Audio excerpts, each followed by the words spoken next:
काल दोन्ही ठाकरे बंधूंनी एकत्र येऊन संयुक्त पत्रकार परिषद घेत आगामी मुंबई महानगरपालिकेच्या निवडणुकीसाठीचा वचननामा जाहीर केलाय, ज्यात मुंबईकरांसाठी अनेक योजना आश्वासनं दिली गेली आहेत। त्यातच महिलांसाठी देखील बऱ्याच योजना आहेत। मात्र एक अशी योजना त्यात दिली गेली आहे ज्याने महायुतीतल्या शिंदे फडणवीसांची डोकेदुखी वाढली आहे। होय, आपल्याला माहिती आहे, राज्यात एका बाजूला फडणवीस आणि शिंदेंची माझी लाडकी बहीण योजना सुरू आहे, जी महिलांना दर महिन्याला 1500 रुपये देते। याच योजनेला थेट टक्कर देत आता उद्धव ठाकरे आणि राज ठाकरे यांनी नवीन योजना आणली आहे। त्यामुळे ही योजना आता ठाकरेंच्या रणनीतीमध्ये गेम चेंजर ठरू शकते असं म्हटलं जात आहे।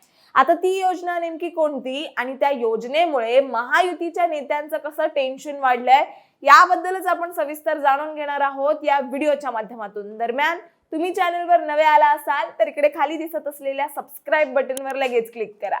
तर जसं की आपल्याला माहिती आहे, लोकसभा निवडणुकीत अनपेक्षित पराभव पत्करावा लागलेल्या महायुतीने विधानसभेच्या निवडणुकीआधी मुख्यमंत्री माझी लाडकी बहीण योजना आणली आणि या योजनेअंतर्गत पात्र महिलांना दरमहा 1500 रुपये थेट बँक खात्यात पाठवण्यास सुरुवात करण्यात आली।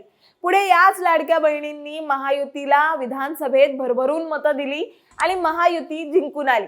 आता ही महायुतीतले नेते प्रत्येक सभेत कार्यक्रमात त्याचा उल्लेख करतात। त्यामुळे आगामी मुंबई महापालिकेच्या निवडणुकीतही महायुतीतल्या नेत्यांकडून या योजनेचा उल्लेख करत मतं मागितले जातील, हेही तितकंच साहजिक आहे। आणि हीच बाब ओळखून मतांसाठी उद्धव ठाकरे आणि राज ठाकरे यांनी ही महिलांना टार्गेट केलाय।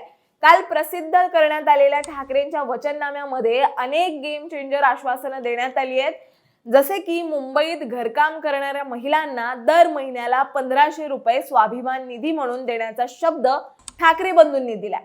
विशेष म्हणजे मुंबईत घरकाम करणाऱ्या महिलांची संख्या मोठी आहे, त्यांच्यासाठी ही योजना आणत ठाकरेंनी महायुतीच्या लाडकी बहीण योजनेला टक्कर दिल्याचं बोललं जात आहे। एवढंच नाही तर मच्छीमार महिला विक्रेत्यांना अर्थसहाय्य आणि नवीन परवान्यांची तरतूदही केली जाणार आहे। त्याचबरोबर मुंबईतील प्रमुख रस्त्यांवर दर 2 किलोमीटरला महिलांसाठी उत्तम स्वच्छता असलेली शौचालय बांधणार आहेत आणि त्या स्वच्छतागृहात महिलांसाठी सॅनिटरी नॅपकिन पॅडच्या वेंडिंग मशीन्स, त्याचबरोबर लहान मुलांचे डायपर्स बदलण्याची सोय देखील करणार असल्याचं वचनही त्या वचननाम्यामध्ये देण्यात आलंय।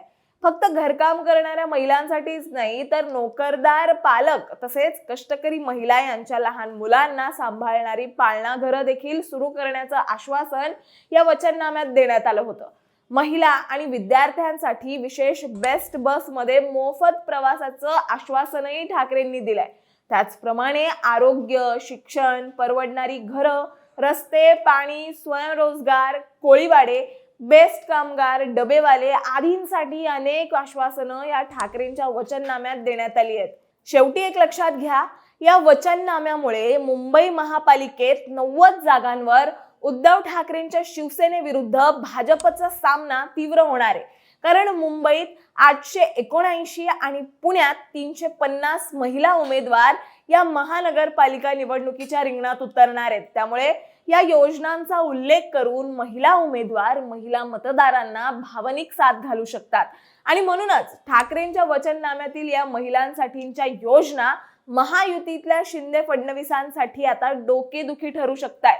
मात्र दुसरीकडे याच योजना ठाकरेंसाठी गेम चेंजर ठरू शकतात। तुम्हाला काय वाटतं, या योजना ठाकरेंसाठी खरंच फायदेशीर ठरतील का?